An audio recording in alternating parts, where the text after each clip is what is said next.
Her dessert was served cold, deadlier than revenge. Welcome to Wolfe Mysteries, where I'm your host. This mystery community is incredible. Drop a comment and tell me where you're watching from. Your words light up this dark trail. Let's plunge in. It began with a custard knot, some scheming metaphor, but the real, jiggly, caramel-drizzled kind that graces dessert menus and Sunday brunches. Innocent until someone stabs it with a fork. That's where the trouble started. The clock in the brownstone's front room had just ticked past to 11 p.m. when the doorbell chimed. I was at my desk, skimming a week-old Gazette piece on black market caviar. Ask when Fritz's shoes whispered down the hall. His voice drifted into the office. A Miss Ilian Darch to see Mr. Wolfe. Urgent and personal. I glanced at Wolfe, enthroned behind his desk, immovable as a mountain, halfway through La Cuisine Classique, chasing a Spanish creme caramel variant. Urgent and personal. I asked. Any blood or blackmail? Not that she mentioned, Fritz replied. Wolfe shut the book with a sigh that could shift the air itself. Archie, bring her in. I met Miss Ilian Darch in the hall. About 30, brunette, with a precision haircut pricier than my last suit. Her eyes darted, scanning corners like she expected a subpoena to leap out. Her red dress screamed confidence, but I sensed desperation beneath it. Miss Darch, I said, flashing my bestial Safnau smile, this way. She followed, sized up Wolfe, and sat. He didn't rise naturally, but tilted his head a quarter inch. Miss Darch, he said, speak. I'm not sure how to start, she said. It sounds absurd, but I think someone tried to poison me with a dessert. I've heard wild claims in that office: hexes, hypnotism, killer toddlers, but this took the flan. A desert wolf echoed. You're alive, evidently. Was it lethal? Not exactly, she said, but it was meant to scare me, humiliate me. Wolfe's voice was flat. Miss Darch, I have no interest in your emotional equilibrium. If someone tampered with your pudding or insulted you with whipped cream, I suggest a therapist, not a detective. It was at a dinner party, she said quickly. I run a gourmet event, business-curated tastings, chef showcases, private menus. My latest was at the Pennington Club, 7 courses, each by a different chef I vetted. The final dish, the flan. Wolfe cut in. Blood orange flan by Chef Luca Barzini. But when they served it, half the molds were sabotaged, collapsed, soured. One exploded. I raised an eyebrow, exploded. Bubbled violently, she said, like it was fermenting, like something alive was inside. Good God, I muttered. Sabotage by science project. Wolfe grunted. Go on. One guest swore his tasted like gasoline. Another smelled bleach. No one was seriously hurt, but my reputation, my business is ruined. Photos are everywhere. They're calling it the flan that fought back. Wolfe's left eyebrow climbed. He was hooked, though he'd never admit it. His fingers steepled. Eyes half closed, and a peculiar silence felt the kind that meant gears were turning beneath the mountain. I want to know who did it, she said, and why. I don't care about the police. I want facts, quiet facts. And I need to know if it was personal.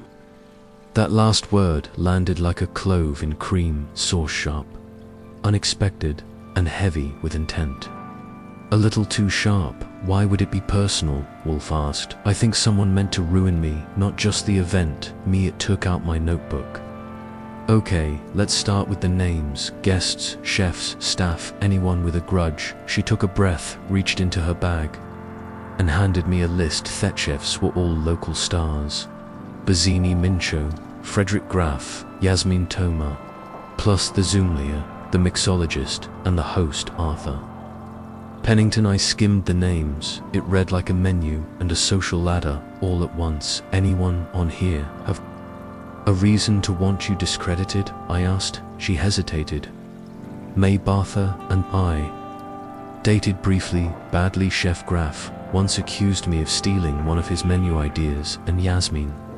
Toma, we've had a Suze. That was vague enough to guarantee follow-up, Icy Wolfe said. He opened his eyes and looked directly at her. Miss Dutch, if I take this case, it will not be to salvage your reputation, it will be to identify the truth. Who tampered with the flan, and for what purpose? Whether or not you like the answer, she nodded. Understood then. Live your list. Mr. Goodwin will contact you. That will be all. She rose and left, her heels clicking like a countdown when the door shut. Wolfe looked at me. You will begin with the chefs. I want to know their histories, egos, ambitions, and personal vices, particularly Barzine. A man who ruins custard may be capable of more. I grinned. You just took a case about sabotage dessert, you know Thatchright. He closed La Cuisine again, this time with deliberate grace. Archie, there are two things. One should never tamper with a man's food, and a man's mind. Samin has meddled with both. Go. And that's how it started with Flan Forks, and just enough foul play to crack open the piece of the brownstone by the time I made it back from escorting Miss Dar out. Wolfe had swiveled slightly in his chair, the equivalent OFA, standing ovation for him, and was eyeing the flan list with the same detachment. A zoologist gives an animal that might be venomous, but also interesting to dissect. It crossed to my desk, dropped into the chair, and waited for the next decrayal. Begin with Bazzini. He said he's the most proximal to the offense. The desert bore his name, and with it, his reputation. Got it. I'll poke the flungi first, after that the others, but Graff and Toma deserve particular scrutiny. Note Miss Doc's tone when mentioning them. She skirted detail, but her pauses were informative. She sounded like she was sitting on a powder keg. With both of them, Wolfe nodded faintly, then reached for the bell to summon Fritz. That meant he was settling into stage one of his investigation, cycle contemplation, feud, and a slow roast of human motives. I pulled my hat from the rack and made my way out. The weather matched the case grey with the threat of rain. Not quite dramatic enough to call cinematic, but moody enough to keep you from whistling. I cabbed over to Luca Barzina's place, a boutique bistro on the edge of Greenwich Village called Voluto. Think silk tablecloths, glass walls, and Amanu written in script so elaborate it practically required translation. Vizzini was in the back, arguing in Italian with a sous chef about mushroom slicing techniques. When was shown in, he washed it, tanned and stocky, with an attitude like a man whose soul had just collapsed, and blamed everyone but the oven chef Bazzini. I said after he finished stabbing the air with a knife-shaped tirade. My name's Archie Goodwin. I'd like to ask you about some dessert that made a scene at the Pennington Club. He stopped, gave him the once-over, and exhaled through his nose. If you came for an apology, tell Ion Lighter. Stuff it with almonds and bake it at 350. I'm not graveling over flanium. Not here for graveling. I'm here because you're the man whose name was on the flan that, according to witness Estrid, to commit felony assault. He grunted and flicked his towel over his shoulder. I made the flan. I tested it twice. The molds went out perfect. What happened after that isn't on me. What touched it after you plated it? No one was supposed to. I handed it off to Thewit's staff under direct instruction, but I only insisted on rearranging things. Presentation, timing, you want as a spect. Look at her. That's Rich. She's the one who got publicly humiliated. Hasey narrowed his eyes. She humiliated me. First, you know what she said at rehearsal. This is good, Luca, but can you make it less ethnic? I should have walked, but Noi stuck around because exposure matters until someone sabotaged it. You think it was intentional, of course it was. You think FL sour in under an hour without help. Someone tampered with it, one of the chefs, probably Graf's, a bitter old goat. Yasmin hates sharing a kitchen. Ask either of them how much they liked being part of a group.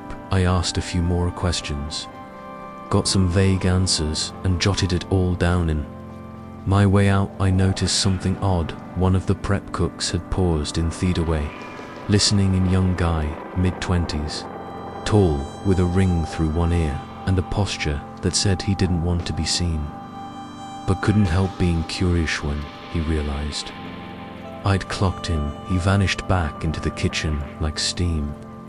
I made a mental note and headed over to the Pennington Club to do a little recon before the trail cooled. The club itself was an old brownstone, in disguise colonial facade, thick with ivy hiding a cavern of polished wood leather chairs and the scent of old money. A man named Sedgwick, who introduced himself as house coordinator, led me to the dining salon where the culinary bloodbath had taken place. The flan incident, he said, pursing his lips like he'd just tasted a bad port.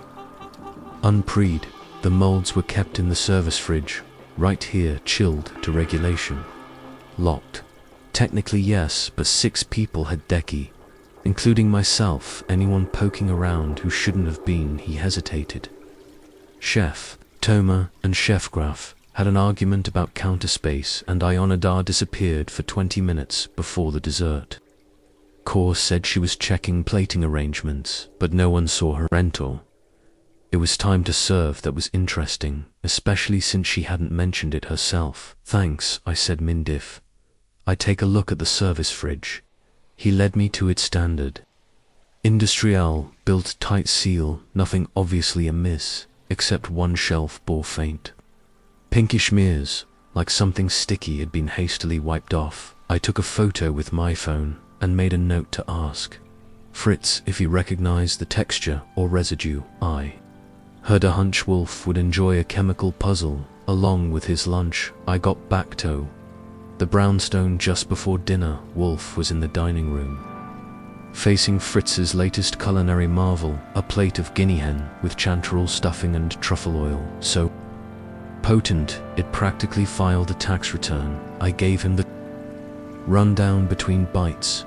Barzini claims sabotage, thinks Graf, or had motive, and Miss Dodge, she left out a key detail. She disappeared before dessert. Plenty of time for mischief. Wolfe frowned. She's concealing something, not necessarily lied, but shame or fear that fridge might hold a clue. There was a residue. He nodded. Have Fritz analyze it and summon Saul Panzer in the morning. I want background on all 5 chefs, the host and Miss Dar, specifically incidents of rivalry, legal disputes, or romantic entanglements. He picked up his wine glass, sniffed, sipped, then set it down. Precisely, someone treated food as a weapon that is intolerable. It will be corrected. I leaned back in my chair, scribbled a few notes in my book, and waited for Fritz to bring dessert. With any luck, this one wouldn't fight back breakfast. The next morning was quieter than usual. No clink of silverware, no idle bickering between Fritz and Wolfe about imported butter, and no complaints from Wolfe about the temperature of the orange juice. That meant only one thing was thinking. When Wolfe's appetite dulled, it wasn't nerves, it was calculation. He pushed his plate back after half a deviled egg and turned his bulk slightly toward me. Have you spoken to Mr. Panzer? Left a message last night, he called back. This morning he'll be here at 11 o'clock. Good. Wolfe exhaled through his nose, which in his case was like a bugle call. You will take the interval to interview Chef Frederick Graf. Do not antagonize him unnecessarily. He has influence. Graf, I had gathered from the press and the murmurs of the food world, was what you got if you took a grizzly bear taught Ito sear a duck to perfection and gave it a Michelin star. His reputation in Thekachan was unshakable. His reputation with people was another matter. Entirely took a cab to his restaurant Graf house on the east side and arrived just as the lunch prep was gearing up, a host with cheekbones sharp enough to slice. Pantetta tried to shoo me away until E mentioned I was doing a piece on the Flan fiasco that got me seated in a side booth with a French press coffee, until the man himself emerged from the kitchen like an armored tank in an apron. Graf was taller than I expected, with hair the color of steel wool and hands like ham hocks. He smelled like bay leaf aggression and stress talk. Fast, he said, sitting opposite me without an invitation or a smile. Sure. I'm investigating what happened at the Pennington event. I figured everyone is. He crossed his arms. Let me guess. Barsney pointed a greasy finger in my direction, more like a flour-dusted one. He said you weren't thrilled to be part of an ensemble. Graf snorted. No. I wasn't. I'm not a background player, but I didn't need to sabotage anyone. I brought my own plate and it got applause, but you and I only dodge.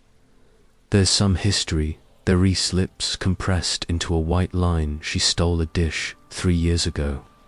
An amuse-bouche concept I'd developed. She tasted it at a preview dinner, and 2 months later, it was on another chef's menu.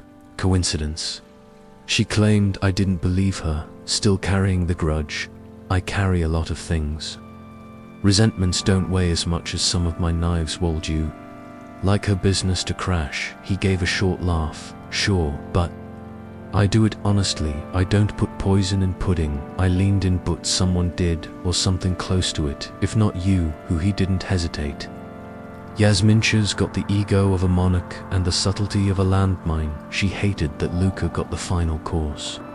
Dessert's the crown jewel in these events. She wanted it. She's not above sabotage, do you he'd said. Risk ruining her own dish just to destroy his. She might have found a way to taint his without touching hers. Ask her about her special syrups. She always carries flavor concentrate. Something might have gotten added intentionally or otherwise. Intentionally or otherwise, I repeat, filing the phrase in the maybe pile. I left Graf house with more smoke than fire, but the way he spoke about Toma was interesting. There was real bile there, not just suspicion, but personal disdain. Back at the brownstone, Saul Panzer was already in the office. Wolfe's most trusted outside operative looked the way he always did. Average height, average build, and a face so forgettable. He could probably rob a bank and walk out unnoticed, which incidentally made him the best private eye in the business. Had folders spread across Wolfe's desk, one for each person involved in the Pennington affair. Wolfe gestured me in, and Saul started his summary. Barsoniscally and professionally. Personally, he's got a temper, couple of complaints about verbal harassment in kitchens, but nothing legal. Lives alone. Doesn't drink, likes cigars. Wolfe waved a finger. Relevant unless used as ignition graphs. Had a few lawsuits, one from Afama, sous chef, another from a rival he allegedly slandered. Both settled quietly. Big on proprietary recipes, paranoid about theft. Expected. Wolfe murmured Nautama. This one's complex. Saul slid her folder forward. She's talented, ambitious and connected, worked in Paris, studied in Tokyo, makes a lot of noise about fusion. Also had a personal relationship with Ionyi, dark romantic brief, and allegedly bad, that made Wolfe open high size fully. I blinked. That didn't make Miss Dar's highlight reel. No, but it explains the tension in her voice. Wolfe said, continue. Yasmin's business partner filed a complaint last year. Claimed she tampered with a recipe during a joint event to make their partner look bad. No proof. That partner backed off after a payment might have been hush money that Mr. Goodwin. Wolfe said is a pattern. Saul continued. Arthur Pennington, the host, money discreet and risk-averse. He's known for quiet gatherings of cultural import. His name's never been linked to scandal, and I can't find anything that suggests a motive. What about the sommelier and mixologist? I asked. The sommelier, Felix Trent, is dull as dishwater, reliable, no enemies. The mixologist Lena Boyd is a wild card. She used to bartend underground. Events in Williamsburg, flashy, unpredictable, but nothing ties her directly to the flan sabotage. Wolfe drummed his fingers on the armrest. Good, thank you. Mr. Panzer, that will be all for now. Saul packed up and nodded at me on the way out when the door clicked shut. Wolfe turned to me, eyes gleaming with thought. We now have something. Well-acted motives rooted in injury and ego. The dessert was not an accident, it was a message, miss. Toma is ascending on the fumes of ambition. She may have wanted to a rival while sending a warning to a former lover. I whistled poisoned pudding.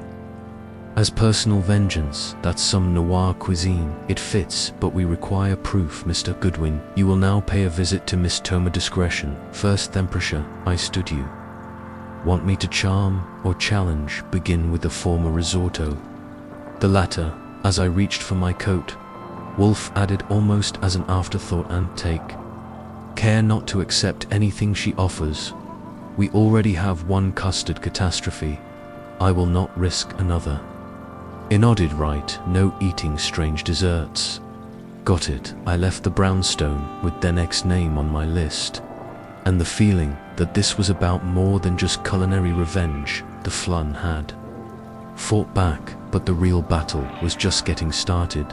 Yes, me.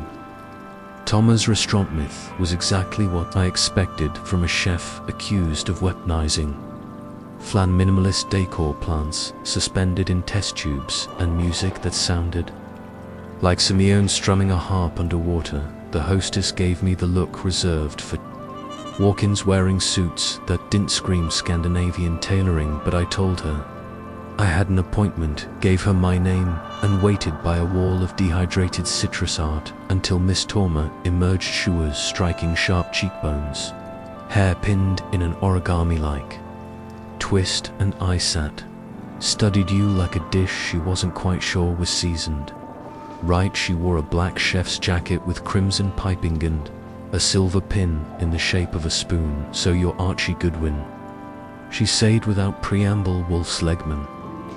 I suppose I should feel flattered. I wouldn't start planning the tattoo just yet. I said, I'm here about the Pennington event. I gathered. She gestured toward a corner booth with low lighting and a bottle of water already sweating on the table. Sit, talk. Don't expect me to pour my heart over ice. I took a seat and studied her face as she settled across from me. She was compass, but something behind her stillness vibrated like tension, pretending to be calm. You know why I'm here, to ask if his bataged Lucas flan, and why I might want to embarrass Ione Dutch. You forgotten whether I'd do both at once. She smiled, but it didn't reach her eyes. I didn't ruin the dessert. I didn't tamper with anything. I came to cook, not commit culinary terrorism, Graf says. You had motive, something about not liking top play in the sandbox with others. Graf's afraid of innovation. He still thinks foam is edgy. And what about Barzini? She rolled her eyes. His ego is even louder than his garlic. He made a spectacle of himself the whole evening, argued with the waitstaff, bragged about his heritage. Touch. If anyone had a meltdown waiting to happen, it was him, and yet it was his dish that exploded. She leaned forward. Yes, it was. That's exactly why I wouldn't have touched it. Do you think he'd be stupid enough to risk my standing by sabotaging another chef's patisserie at an event full of food critics and bloggers with cameras for fingers? Some people take risks. When revenge is sweet, there, it was just the faintest flicker across her face. Not guilt, but history. You and I only had a relationship. I said. Her mouth flattened, brief, complicated. I ended it. She didn't appreciate the manner in which I did so publicly. Cry with a flam, none of the above. I simply stopped betreading her calls that can be plenty cruel depending on the timing. She didn't answer.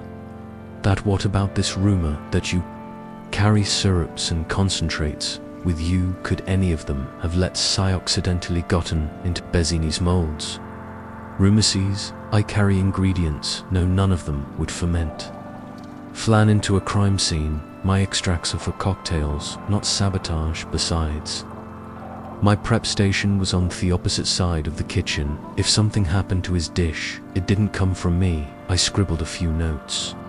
Not because I needed to, but because people get nervous when you do. Who else might have wanted to target Ione? She hesitated. Don't say no one. She didn't. Arthur Pennington, they had a falling out.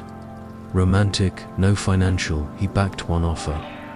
Early tasting ventures lost a significant sum when it folded. That didn't come up yet, and he still invited her to host an event. She charmed him ironly.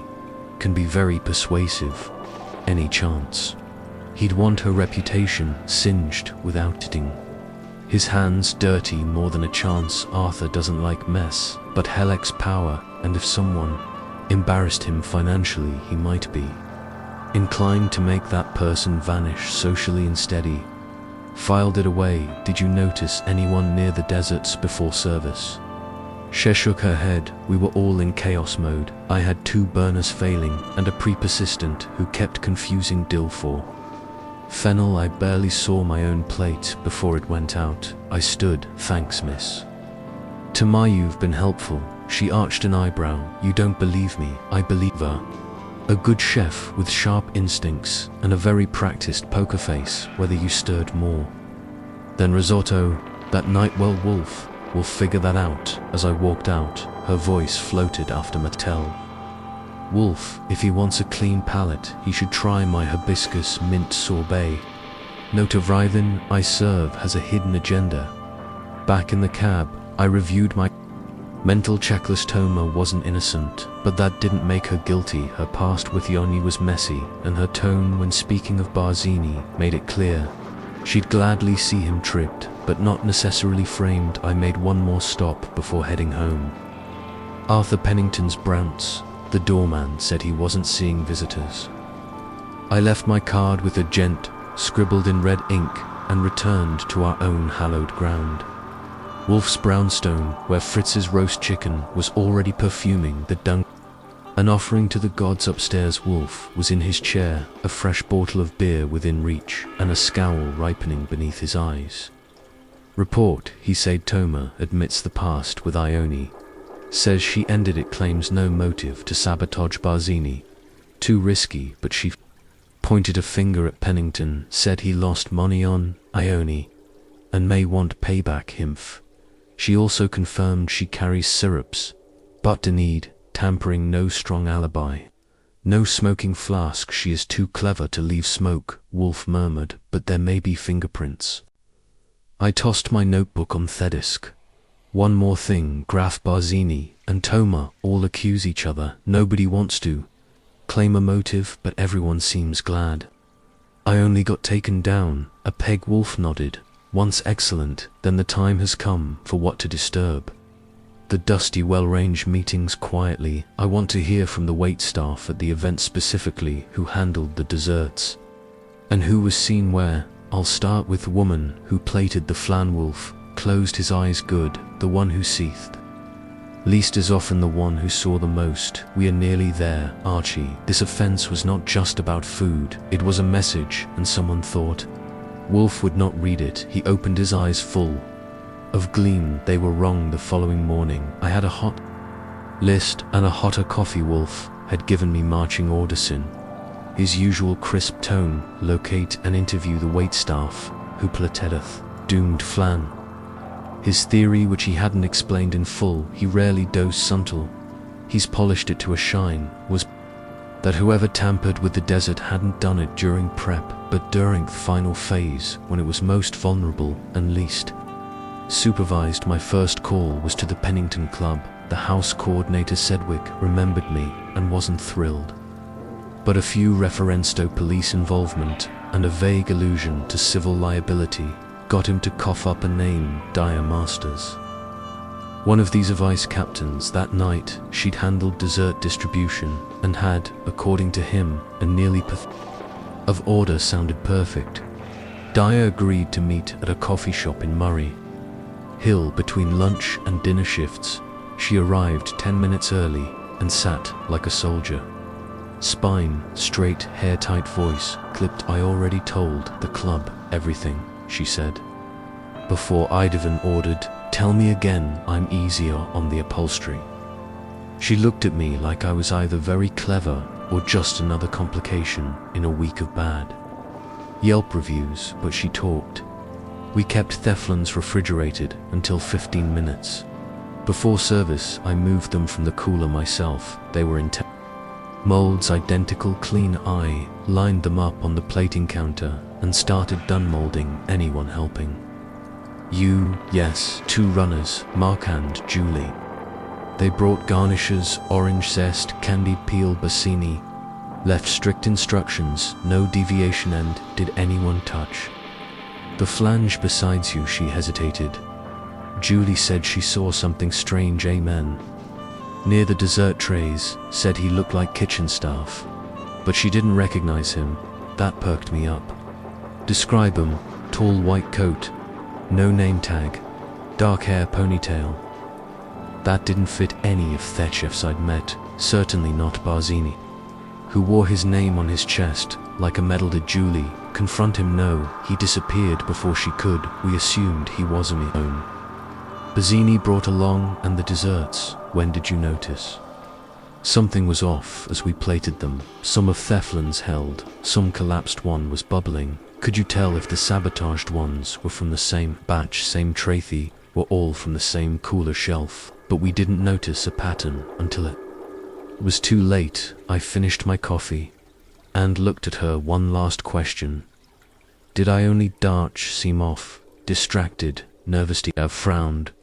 She was late getting back to the kitchen before dessert. Said she was shaking on guests, but she looked rattled, sweating. And no one saw what she was doing during that time. Not that I know of. I thanked her and left a generous tip for the table, though the coffee had tasted like regret. I made a quick call to Wolfe, filled him in, and then turned my attention to the runners. I tracked Julie down at a bar, where she pulled pints when she wasn't faring desserts. She confirmed Delaya's story right down to the ponytail. He was just there, she said, gloved, calm. I thought he belonged, but then he vanished and you didn't report. Things were chaotic. I didn't realize anything was wrong until the screaming started. By then, he was gone. I filed that under too convenient. I had a mystery man in a chef's coat, a fridge shelf of rogue desserts, and a guest of honor with a past full of quietly severed ties. Wolfe, I knew, would want more than shadows and hair. Sabor making his move when I got back to the brownstone. Wolfe was finishing his beer and dabbing at his mouth like he was drying a diplomatic communique. Fritz was clearing away the remnants of a lamb tagine, and I hated myself for missing it. She's credible, I said. Delaya, I mean, so is Julie. We've got an unknown man backstage during desert prep, right before the trouble hit Wolfe's isopond, but he didn't speak. I've got a description. No name, doesn't match Barzini's staff, doesn't match any of the chefs. Might be a plant. Wolfe leaned back in his chair. No, Archie. Not a plant, a vector, someone inserted into the chain to deliver an agent. An agent of what disgrace? Miss Dares specifically, but also a message to others who would hire a ghost chef just to tank a party. Wolfe tapped his fingertips together. You will find out. Start with Pennington. He financed the event. He controlled access to the building. He would know if someone unlisted was allowed in the kitchen, and if he didn't, then we ask who could bypass even the host. It took some cajoling and a bluff about leaked footage of the disaster, but Pennington Finley agreed to meet me. I found him in his private study surrounded by portraits of dead Penningtons and thesmal of cherry pipe tobacco. I had no idea anything unusual occurred in the kitchen that night, he said with a sigh. Irid Miss Dar for her discretion and precision. What happened was beyond. Theppel, do you still claim you had nothing to do with the sabotage? His jaw tensed. Nothing. I do not involve myself in the theatrics of chefs. What about staff? Did you bring anyone of your own snow? And I reviewed the final list. There was no mention of a man with a ponytail. I studied him. His voice was too controlled as outrage, just faintly performative. Did you know about Ionidar's previous relations with Toma, with Graf? He hesitated. No, why should I be? Casasomione knew exactly where to insert the wedge. The dessert didn't just collapse, it collapsed under the weight of accumulated grudges. He looked at me for a long moment, then her said very softly, "Do you know what power truly is, Mr. Goodwin? It's the ability to erase someone by letting their own mistakes breathe." Sounds poetical, most like you watched it happen. He gave me a thin smile. Good day, Mr. Goodwin. I left with no confession, but something better: certainty. Pennington had orchestrated the event like a symphony, and Simeon played an affote on purpose. Whether he'd authorized the sabotage or just turned a blind eye remained unclear, but Wolfe would know back at the brownstone. I laid it all out: Delaya's testimony, Julie's citing the ponytail phantom, and Pennington's veiled smugness. Wolfe listened in silence. Finally he said, "It's time. Tomorrow we summon them."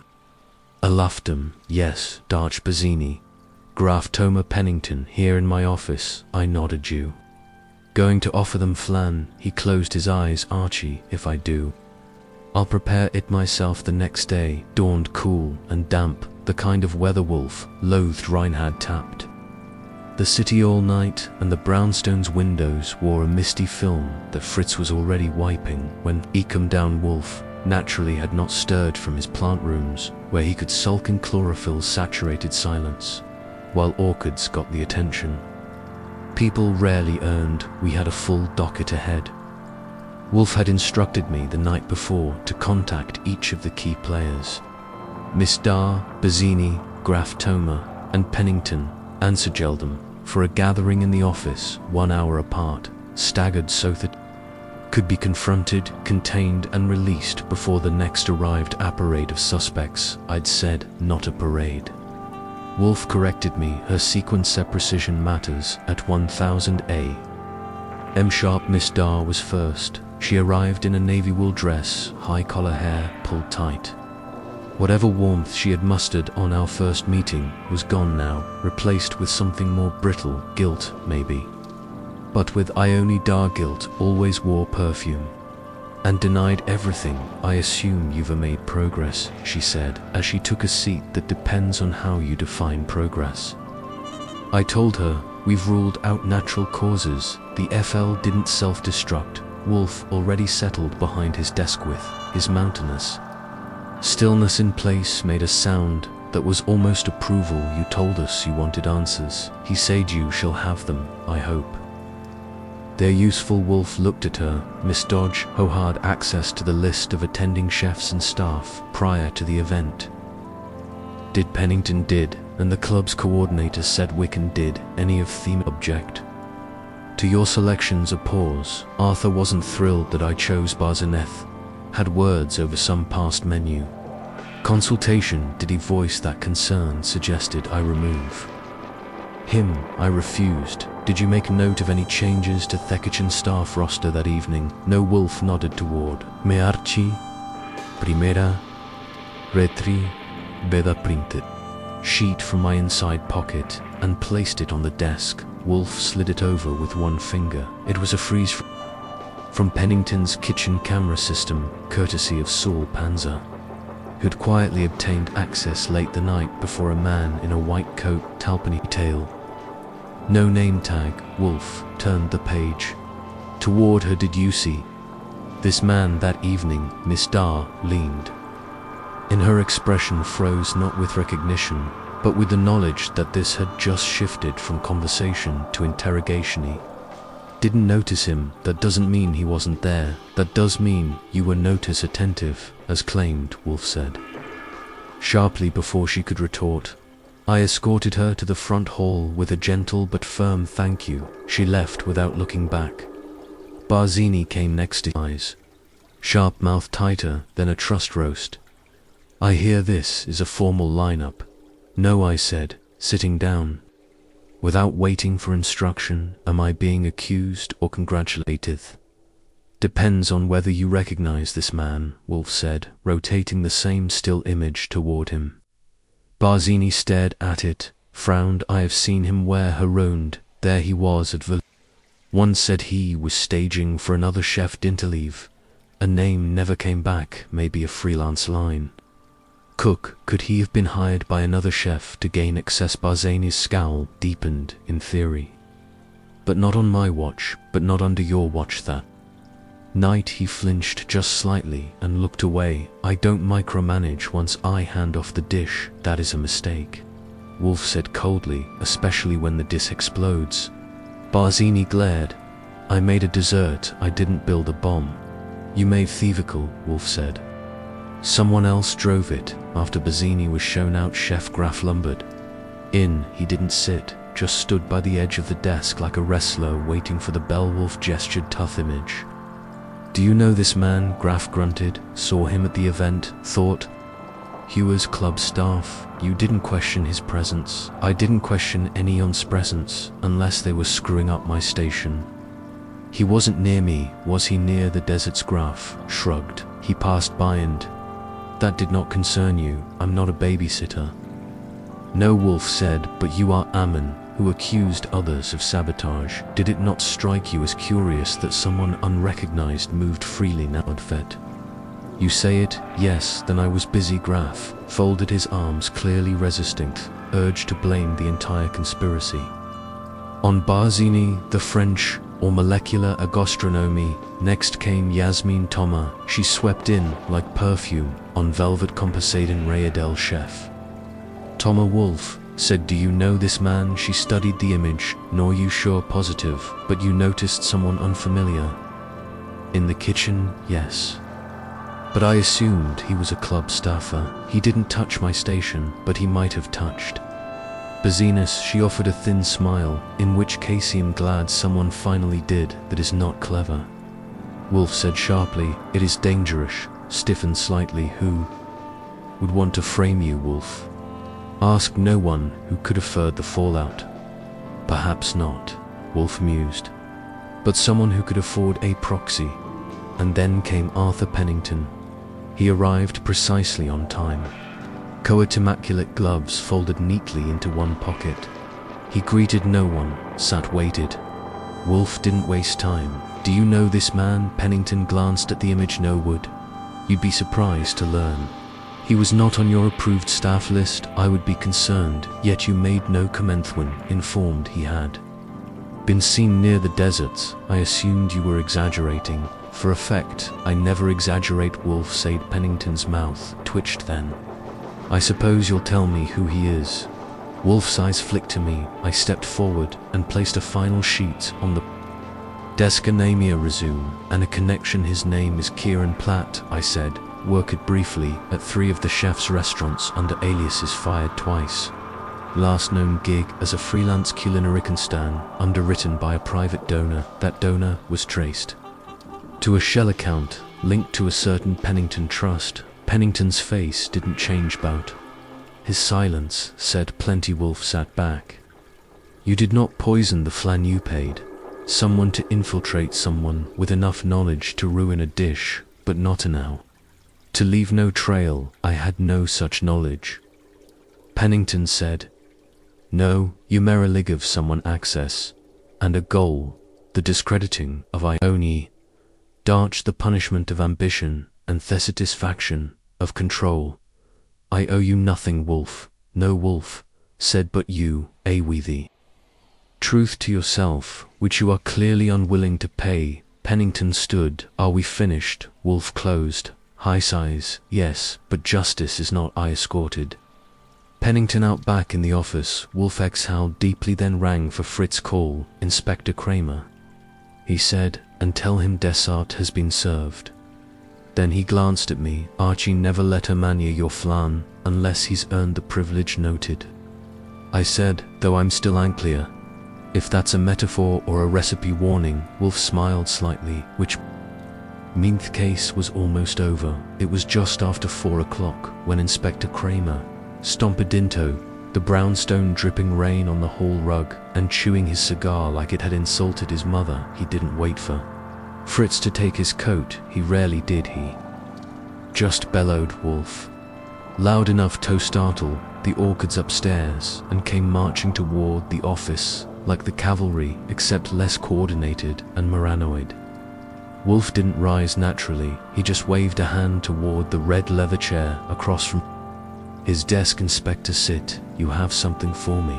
Cromer snorted and dropped into the chair like gravity. "Owed him a favor. Don't start with me, Wolfe. You call Mahiri like it's a summon from the Supreme Court and don't even have the decency to tell me why. So I've got to patrol units upstate chasing a warehouse thief, and now I'm getting reports about a flan exploding at a dinner party that Wolfe said is a grotesque simplification, and yet," I added, not factually incorrect. Ramar gave me a look. "Don't start, Goodwin." I held up my hands. "Just here, four-color commentary." Wolfe steepled his fingers. "Inspector, I trust you recall the Eventat, the Pennington Club, last weekend, the gourmet tasting event, hosted by Arthur Pennington and organized by Miss Ion DH. Barely. It's not our usual scene. Noggin fire, no stolen cars, just socialites choking on their dignity. Nevertheless," Wolfe said, "a crime was committed, not one of violence, but of sabotage, and if left unexamined, it would not only ruin reputations, but allow a manipulative offender to continue unchecked." Kramer grunted. "So you've cracked the case of the misbehaving custard?" Wolfe, ignorant, thought. The dessert prepared by Chef Luca Barzini was tampered with, not at that point of preparation, but in the crucial window between refrigeration and platinga. Man unknown to staff and unauthorized on official rosters was observed in the kitchen, wearing a chef's coat, and Glavesh was later identified, thanks to Mr. Panzer's inquiry, as Kieran Platt. Kramer squinted.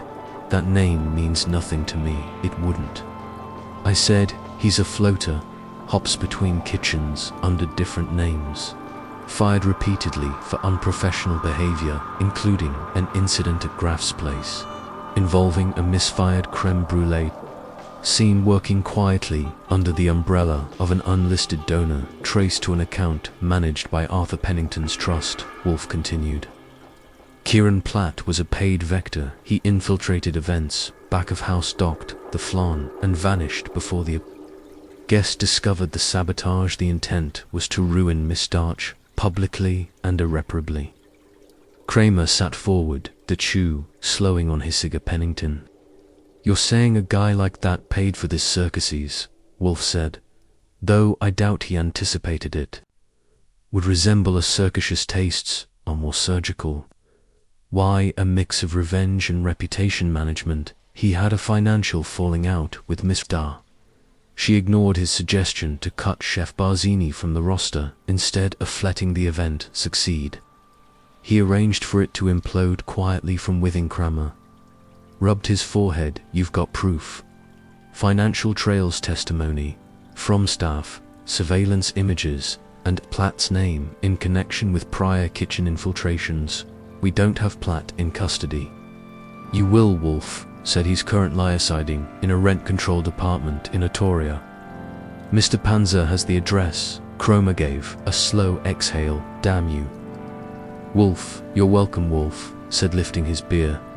Tohei's lips. Kramer stood paced once, then pointed the cigar in my direction. "If this falls apart, if we can't get this guy to confess, if Pennington shuts it down with lawyers, this is on you, Gladtobe, on your radar, Inspector," I said. Kramer turned and stomped out without another word, muttering something about flan and the collapse of Western civilization.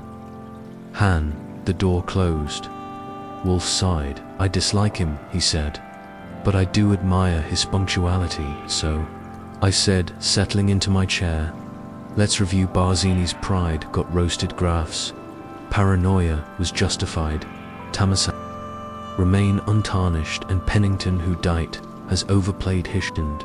Wolfe finished. He assumed delicacy would shield him, but people who use hithers as instruments often forget that Instruments sometimes whistle you, mean plaid a man willing to ruin a dessert. For money will also betray the hand that paid him given sufficient pressure. I leaned back, you think? Kramer can get it out of him. Wolfe nodded once, with the proper incentive, yes, though the legal consequences for Pennington will be minimal, the moral stain, however, that will remain, and Dutch she's culpable in her carelessness. But not guilty of the crime. I stood and stretched. What now, Dow? Tell her she was sabotaged by a man she once dated, and a host she once disappointed. No. Wolfe said, we let Kramer do his job, and we returned to ours, which in Thies' house meant dinner. Fritz had prepared a wild mushroom risotto, so rich it could have run for office. Wolfe ate slowly, thoughtfully, and said little when dessert arrived. Poached pears in He looked at me. No custard. I said, good. He replied, I've had enough of eggs behaving badly. Later that night, as I filed notes and straightened up, Wolfe spoke again. Archie Esther is a unique vulgarity, he said, in turning food, an object of beauty, a flavor of joy, into a weapon. It offends me more than violence. I nodded. I figured. That's why you took the case. He grunted. No. I took the case because Asomion assumed I wouldn't. I smiled, and that's why they lost. He didn't. Reply. He didn't have to. It was the day after the parade of suspects, and the storm that followed the brownstone had resumed its natural rhythm, meaning Wolfe had resumed his strict schedule. Fritz was humming in the kitchen while preparing something involving duck and tarragon, and I was back at my desk, sorting the debris Kramer had hauled in Kieran-Platt late the previous night. Saw always a step ahead, had waited across the street with binoculars and a folded sandwich, just to be sure Platt hadn't gone quietly, but he'd gone involved. Was confident that once Kramer applied his usual mix of interrogation, implied prosecutorial doom, the young saboteur would talk, especially if given the choice between a deal and a cell with a toilet bolted to the wall. I was flipping through the final pages of my notes when the doorbell rang. Fritzen's word, and a moment later he appeared at the office door looking grave. An auto announce a funeral, Miss Dar, he said simply. I looked up, didn't expect her back. Wolfe didn't look up from his book. Show her in. She entered looking different, less composed. Her hair was down, jacket creased, and the veneer of invincibility had been replaced with something closer to vulnerability. She didn't sit right away, and that alone was a bulletin. I saw the news, she said. The arrest. Wolfe inclined his head. Yes, so it was true. Asomion sabotaged my event, my career, and it was Arthur. Her voice cracked on fellest syllable. We cannot speak to the judicial outcome, Wolfe said, only to ethics. She lowered herself into the chair like the air had thickened. I didn't think he wouldn't. He funded my first event. He backed me and withdrew that backing when your decisions displeased him. Wolfe said he believed that a quiet disgrace would serve as both punishment and example. He misjudged two things. One, that his proxy would be invisible. To that, I would ignore it. She looked up. Why did you take this case? Wolfe shut the book and set it down. Because Asomion committed a philosophical crime. They reduced food to a tool of destruction, insulted the sanctity of preparation. They corrupted a pleasure meant to unitend. He added, because they thought I was too lazy to notice. She blinked. I owe you more than a fee.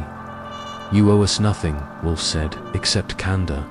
I cleared my throat. If I may, there's one piece you still haven't filled in that 20-eye knot window before the dessert was served you.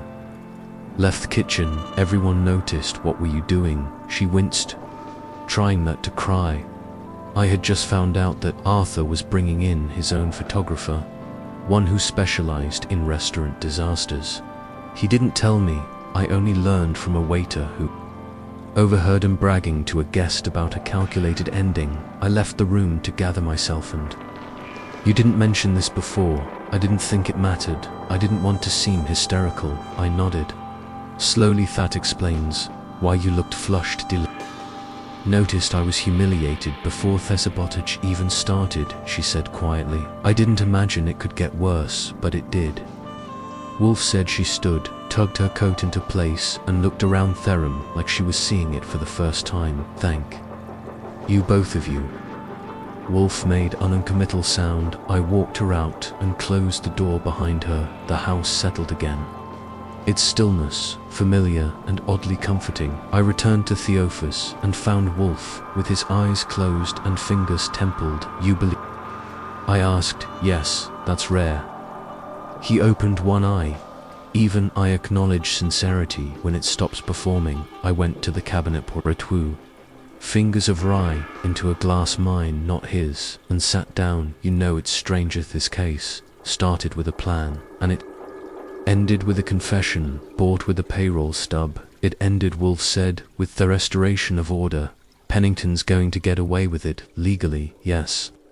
Socialino, he has become toxic in the circles that matter to him. Reputations can die faster than people, and Platt, he'll cooperate if he's clever. He'll turn witness and vanish into some kitchen in Kansas. I finished the rye. You were right. You know, Wolfe arched a brow. This wasn't just about food. It was a boutigo. Envy, leverage every course on that menu had a motive baked in, as most do. Hair-plied food is never merely sustenance, it is identity. Symbol, statements spoken. Like a man who once debated the morality of using store-bought stock, he sniffed it. Was powder a travesty? Justin Fritz entered. Carrying a tray on it were 2 ramesons of something pale and delicate, topped with toasted almond slivers and a glisten of orange. Glazed pear, semi-Frito, he said, setting one down before Wolfe. No custard. Wolfe nodded on sea proval, manifesting in the smallest of grunts for its turn to me. Yours.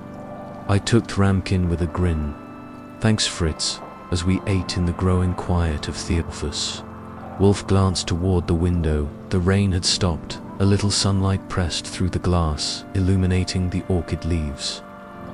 Upstairs, Archie hesed. After a moment, yes, never forget, the true crime was not the sabotage. No, it was the assumption that taste could be manipulated without consequence. I raised my spoon to consequences, then he clinketed, his against the rim of his ramekin. The silence that followed wasn't final exactly, but it was enough, almost the next morning. The brownstone was practically humming with quiet satisfaction. Wolfe was in rare form, not gloating, not smog, but floating on that serene air of justice fulfilled. The orchids upstairs were being misted. Fritz was whistling a batch cello, sweet in the kitchen, and I was putting the finishing touches on my apport. When the phone rang, I picked it up. Nero Wolfe's residence. Archie Goodwin speaking. Mr. Goodwin, the voice on the other end, was cautious female with that clipped East Coast polish you hear in gallery guides and college deans. This is Lenora Gage. I was Arthur Pennington's business associate. I raised an eyebrow. Wolfe, behind his desk with his morning beer untouched, looked up. Go ahead. I said, you've got my ear. I understand you. We're involved in the investigation around the Pennington Club incident. That's putting it mildly. What's on your mind? I'd like to meet discreetly. I believe I can provide information that would interest Mr. Wolfe. I cuked the receiver woman on the line. Claims to be Pennington's former associate, wants to talk. Wolfe gestured. Arrange it here in an hour. I relayed the time and address. Miss Gage agreed and hung up with a politeness that bordered on mechanical. Exactly 1 hour later, Thea rang. She arrived, looking the part, tall, grey-streaked hair pulled into a low-knot trench coat, draped over a perfectly pressed slate dress, and a facet had seen too many boardrooms and not enough daylight. Fritz led her in, and she sat with minimal ceremony. Mr. Wolfe, she said. Mr. Goodwin. Wolfe inclined his head. Speak, Miss Gage. She didn't waste time. I've worked with Arthur Pennington for 9 years, mostly on philanthropic cultural funding, urban food grants, that sort of thing, but in thepest year things. Shifted Arthur became volatile, vindictive. What sense, Wolfe? Asked. He began using his funding network to punish people pulling grants from culinary students who criticized him funding rival businesses when someone slighted Hermione wasn't the first person he tried to remove from the scene. Go on, Wolfe Sadis. Eyes narrowing slightly, I confronted him about it last spring. He dismissed, mettled me. I lacked the stomach for influence, so I started documenting you. Have evidence. She reached into her handbag and drew out a small folder, niet precise, like the woman herself. Inside were financial reports, dated communications, and one handwritten note from Pennington Toe, a third-party donor. Ensure KP has access, do not copy. DAC or graph. You'll be compensated. Wolfe held the paper delicately, as if it might crumble under the weight of truth. This is damning, she nodded. I thought you might think so. I'd kept quiet until Therist, but now that Platt's in custody and Arthur's name is likely to surface, he wanted known that I tried to stop it. I stepped forward. Why bring this to us on the police? Because I trust discretion, and because you already have the framework. This. She tapped the folder. Completes it. Wolfe tapped a finger against the edge of the desk. Thank you, Miss Gage. What you've done was not obligatory, it was ethical. That's Re-Rurthon, it should be. She stood. I've resigned from the Pennington Trust, and I won't be associated with his name again. I just thought you should know. She left with the same quiet dignity she'd entered with. I turned to Wolfe. Well, that puts the bow on it. No, he said.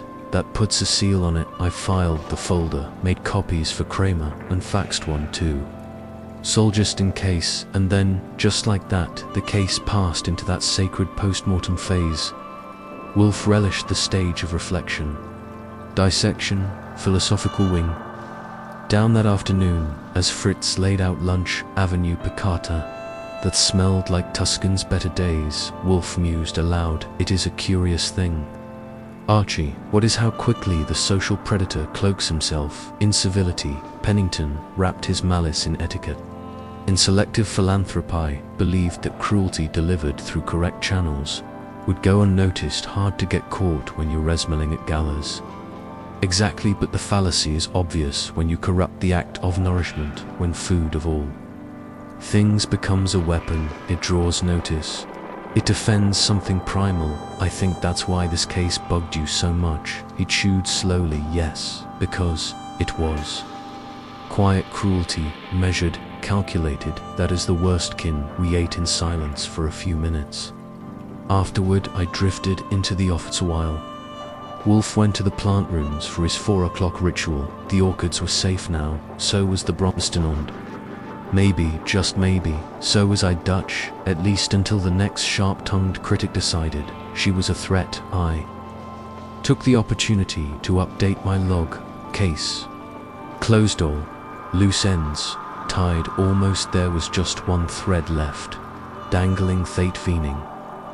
I made a call, not official, just a courtesy. Miss Starr, I said. When she picked up, you'll be pleased to know you weren't imagining things. I know, she said. Read the coverage. Someone leaked the arrest report. Wasn't us. No, but it helps. Clients have started calling again. Carefully, cautiously, but still. Thoughts good. She hesitated. Mr. Goodwin, you think he'll ever actually face real consequences? You mean Pennington's? I leaned back in the chair and looked at Wolfe's empty seat. Eventually, kind that matter always show up, usually wearing different clothes. She didn't reply, just hung up after a thank you that actually sounded like one. As I replaced the receiver, Wolfe re-entereth. Ruman settled into his chair with the elegance of a closing book. Well, he asked, just a final check-in. I said, Miss Starr's future is wobbling back into shape. He grunted. Stability is illusory, but sometimes useful. It grinned. There's your next needle-joint pillow.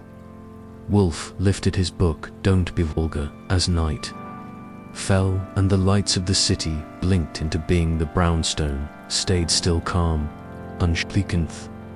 Last storm had passed, and dinner was already being discussed in this house.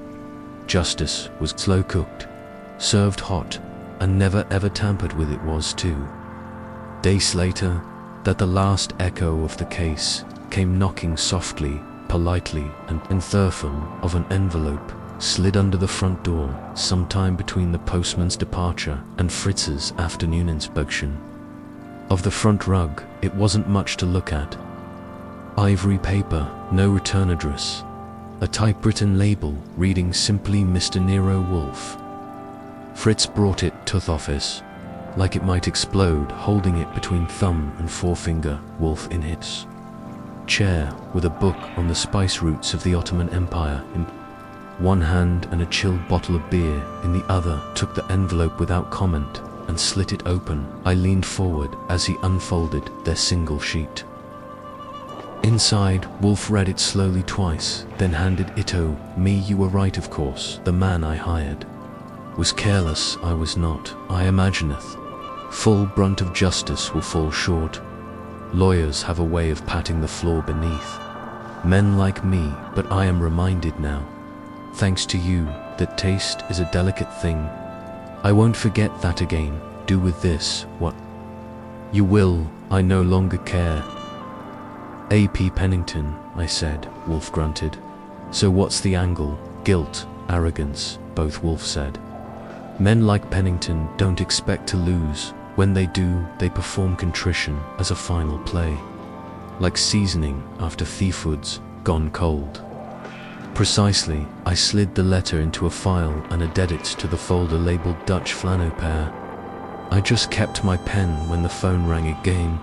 2 calls in 2 days, from people not trying to sell us scented candles or invite Wolfe to speak at a culinary ethics forum. Clearly the world was off balance. This one was Saul Kieran Plattcracked. He said he named Pennington, directly sworn statement, audio recorded, sand and notarized. Kramer's giddy, well, his version of giddy, that involved dealing less mostly.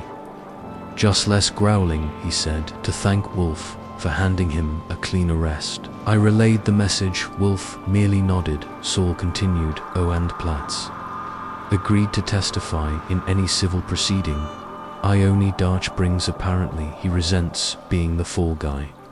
I chuckled, nothing like an unpaid accomplice with a wounded ego, when I hung up. Wolfe set down his book. We're finished, he said. You're sure? Yes. Not even a postscript lecture on sabotage and custard. Wolfe gave me a withering look, but it lacked heat. That was evidence of closure. By late afternoon, the clouds had parted, sunlight stir through the west-facing window, slanting across Wolfe's desk. Like a stage light, Fritz brought in a tray of bite-sized gruyere, which Wolfe consumed with the methodical precision of a man cataloguing the value of every ingredient. I flipped through my notebook and, last time, you know, I said, I keep thinking about what Miss Starr said, that she didn't think sabotage was possible because the setting felt too refined, too curated. Wolfe raised an eyebrow. Danger. Archie wears what clothes it must. A silnupkin is no less capable of hiding a blade than a greasy sleeve. Poetic, true. I thought about Platt, about Pennington, about the sheer gall it took to weaponize a dinner party, and about the quiet fall of a man whose name used to carry weight on restaurant plaques and charity ballots. So what happens now, Wolfe said. The world continues. A few reputations shift, a few diners talk, and we filed this one under what Melissalem mode. Wolfe didn't answer. He reached for his beer, took a long measured sip, and stared at the mup-fading sunlight with the placid contentment of a man who had identified the villain, exposed the method, and disturbed his daily life only as far as necessary. I turned back to my desk and began drafting the closing paragraph of the case summary plan that fought back had started with dessert, but it had uncovered an entire meal's worth of deception. Pride, pettiness, professional sabotage, and theckened of targeted humiliation that didn't leave bruises, only ruined reputations and scorched trust in a world where chefs built empires out of flavor and spectacle. The idea that someone would use food to destroy rather than delight had left a bad taste in every sense, but Wolfe, as always, had sniffed out the rot without ever leaving his chair as I clicked my pen. Shut and closed the folder for good, Wolfe spoke one last Timonot. Looking up from his page, Archie, yeah, there is a difference between error and sabotage. I looked up. I know, you suspect, you now know. I nodded, that's fair. Good, he said, now tell Fritz. I'll take the cherry tart for supper, I'm in the mood for something that doesn't insult the senses. As I rose, I took one last glance at the wall where the orchids hung unchanged, serene, immune to scandal and betrayal. They bloomed without fear, the rest of us could only try it.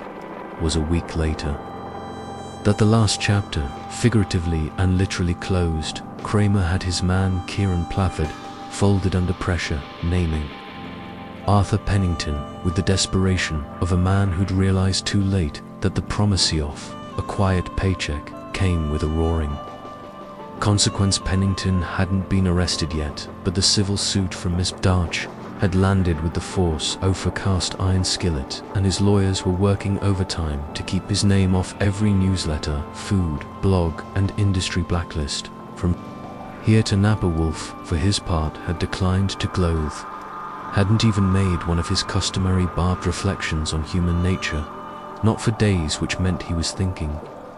That's always a dangerous time for mankind in general, but a satisfying one for me, since it usually means the next case won't involve splattered custards or pretentious philanthropists with a god complex. That morning, Fritz brought in a breakfast of sautéed mushrooms, fresh radishes, and poached eggs on toast points. Wolfe, who by now had resumed high equilibrium, grunted with approval. Fritz, he said between bites, this is recidive.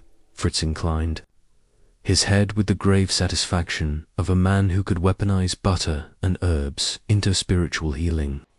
I finished my coffee and tapped my notes. Well, boss, if this case taught us anything, it's that even Flan can start a war. Wolfe set his utensils down with deliberate care. No, Archie, it taught use that people often mistake delicacy for weakness. The softer the symbol, the more brutal the betrayal when it's corrupted. Sabotaging a dish isn't merely culinary vendum. It's a statement, a warning, an attack. He paused, and worse, it's cowardice that hit harder than I expected. Wolfe rarely gave motives emotional weight, but this one had clearly offended something fundamental in him I never liked. Pennington, I Sadle, that quiet superiority. He ran his network like a stage manager, hiding behind curtains and pulling strings. Wolfe nodded. He believed in his invincibility. It was the only belief he held. Sincerian Darch, a flawed woman, but not a fool, she learned the right lesson, which is that success built on charm must eventually answer to substance. He picked up his beer and held it near the light, as if looking for sediment in a bottle that had none. In the end, he said, those who seek to orchestrate disgrace find themselves playing alone. It is a melody that leaves no echo. I blinked. Okay, that one's definitely going in the quote book. Just then, the mail arrived. Standard fare, a few catalogues, a polite invitation, Tossum food historians, lecture Wolfe would never attend, and a heavy velopedrus to me. I opened it. Inside was a short handwritten card. Mr. Goodwin Ewens asked me if I thought Pennington would ever face consequences. Thank you for proving that sometimes the world still answers. I owe no frills, just the facts. The kind of note you sent. Lendwin, you've stopped trying to impress and started trying to live again. I passed it to Wolfe. He read it, and without comment, slid it under the corner of his blot. Silence settled in. The good kind thickened. That means justice had been served. Egos checked and balance restored to honorverse, where dinner was sacred and dessert was never, ever to be tampered with. Later that evening, Fritz prepared a flan, a real one, blood orange glaze, vanilla bean base, chilled to a perfect tremble. He set it down in front of Wolfe with a small flourish, like a conductor cueing the final note of a well-played symphony. Wolfe lifted his spoon. "Patisserie assure you," Fritz said, "this one has not fought back." Wolfe took a bite. He closed his eyes, chewed, and said softly, "No, it has surrendered." I took my own bite and nodded as it should, and that was that. No gunfire, no car chases. Just a dessert, a motive, a message, and a man who underestimated how far one detective would go to protect the sanctity of a quiet, perfect meal. Another case, filled another. Evening survived, and once again, the brownstone was at peace, until the next knock on the door, which, knowing our luck, would probably involve a soulhay.